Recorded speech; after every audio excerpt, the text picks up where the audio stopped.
Hello, నేను mister B. నా మాట సూటిగా ఉంటుంది, మ్యాటర్ క్లియర్ గా ఉంటుంది. Welcome to Monday test. Monday test నేను రెగ్యులర్ గా మారుతి టాకీస్ ఛానల్లో చేస్తూ ఉండేవాడిని.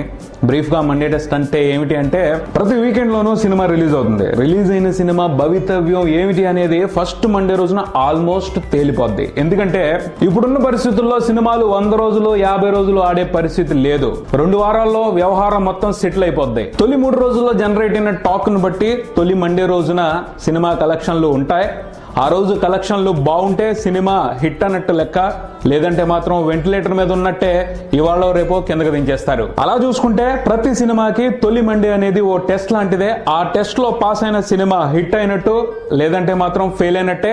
ఈ వారం మండే టెస్ట్ లో పార్టిసిపేట్ చేసిన కొత్త సినిమాలు రాజ్ తరుణ్ అందగాడు, వంశీ గారి fashion designer, son of lady styler. ఈ 2 సినిమాల్లోకి రాజ్ తరుణ్ అందగాడు మీదే పబ్లిక్ లో కాస్త ఆసక్తి ఉంది.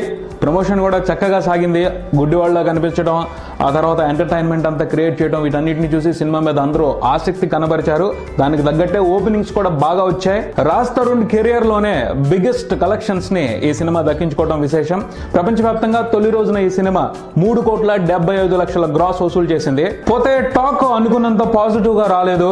వైవిధ్యమైన పాయింట్ ఉన్నప్పటికీ రొటీన్ గానే సినిమాని చెప్పారు. రొటీన్ కామెడీతో ఎంటర్టైన్ చేసే ప్రయత్నం చేశారు. అది సరిగ్గా జనాలకి కనెక్ట్ అవ్వలేదు అన్న రిపోర్ట్స్ ఎక్కువ వచ్చాయి. అయినప్పటికీ రాజ్ తరుణ్ కి పబ్లిక్ లో ఉన్న ఇమేజ్ తో ఫస్ట్ వీకెండ్ లో మూవీ డీసెంట్ గానే బాక్స్ ఆఫీస్ దగ్గర పెర్ఫార్మ్ చేసింది. ఇక తొలి మండే రోజున సినిమా అనుకున్నంత బాగా పెర్ఫార్మ్ చేయలేదనే చెప్పాలి. మండే రోజున విషయం అర్థమైపోయింది. టాక్ పనిచేయకపోవడం మూలంగా మండే రోజు కలెక్షన్లు డ్రాప్ అయ్యాయి. ఫస్ట్ మండే రోజున బాక్స్ ఆఫీస్ దగ్గర అందగాడు బిలో యావరేజ్ పెర్ఫార్మెన్స్ ను మాత్రమే చేశాడు. ఆ పెర్ఫార్మెన్స్ చూసిన తర్వాత ట్రేడ్ అభిప్రాయానికి వచ్చింది, ఈ సినిమా హిట్ రన్ ని కొనసాగించడం కష్టమే అని. Fashion designer, son of lady styler cinema విషయానికి వస్తే, వంశీ గారు లాంటి పెద్ద డైరెక్టర్ సినిమా అయినప్పటికీ పబ్లిక్ లో ఈ సినిమా మీద అనుకున్నంత పెద్దగా అంచనాలు లేవు. కారణం ఆయన ప్రస్తుతం అవుట్ ఆఫ్ ఫామ్ లో ఉండడం, ఆ పైన ఇమేజ్ లేని హీరో ఈ సినిమాలో నటించడం. ఈ ఎఫెక్ట్ సినిమా ఓపెనింగ్స్ మీద పడింది. ఆశాజనకమైన ఓపెనింగ్స్ అయితే సినిమాకి దక్కలేదు. రిలీజ్ డే నుంచే సినిమా మీద బలమైన నెగిటివ్ టాక్ మొదలైంది.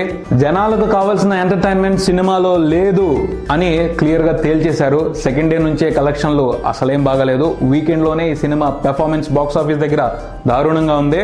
మండే నాటికి వచ్చేప్పటికీ చాలా థియేటర్ల నుంచి సినిమాని తీసేయడం కూడా జరిగింది. నా పర్సనల్ ఒపీనియన్ అయితే మరీ అంత దారుణమైన సినిమా ఏమీ కాదు అలా తీసి పక్కన పారేయడానికి. ఇమేజ్ ఉన్న హీరో అయితే కంపల్సరీ ఒక వీక్ ఆడేది. హీరోకి ఇమేజ్ లేకపోవడం ప్రధానమైన మైనస్ ఈ సినిమాకి అనుకోవచ్చు. ఎలా చూసుకున్నా కూడా ఈ సినిమాకి ఎటువంటి పరిస్థితులు అనుకూలించలేదు. వీకెండ్ లోనే సినిమా సరిగ్గా ఆడలేదు అంటే ఇంకా మండే రోజున పరిస్థితిని ఊహించుకోవచ్చు. మండే టెస్ట్ లో ఈ సినిమా ఫెయిల్ అయింది. చాలా వరకు నిర్మాతే సొంతంగా ఈ సినిమాని రిలీజ్ చేసుకున్నారు. ఆయన భారీ నష్టాన్ని మూటగట్టుకునే అవకాశం ఉందని ట్రేడ్ అభిప్రాయపడుతుంది. ఇక బాహుబలి 2 విషయానికి వస్తే 6th వీకెండ్ లో కూడా సినిమా డీసెంట్ పెర్ఫార్మెన్స్ ని కనబరిచింది. 38 రోజుల రన్ తర్వాత ప్రపంచవ్యాప్తంగా బాహుబలి 1,650 కోట్ల గ్రాస్ మార్క్ కి చేరువుగా వచ్చింది. 2 తెలుగు రాష్ట్రాల్లో 193 కోట్ల రూపాయల షేర్ మార్క్ ని సినిమా టచ్ చేయడం విశేషం. ఫుల్ రన్ మీద 200 కోట్ల మార్క్ ని 2 తెలుగు రాష్ట్రాల్లో సినిమా అందుకుంటుంది అని అందరూ ఆసక్తిగా ఎదురు చూస్తున్నారు.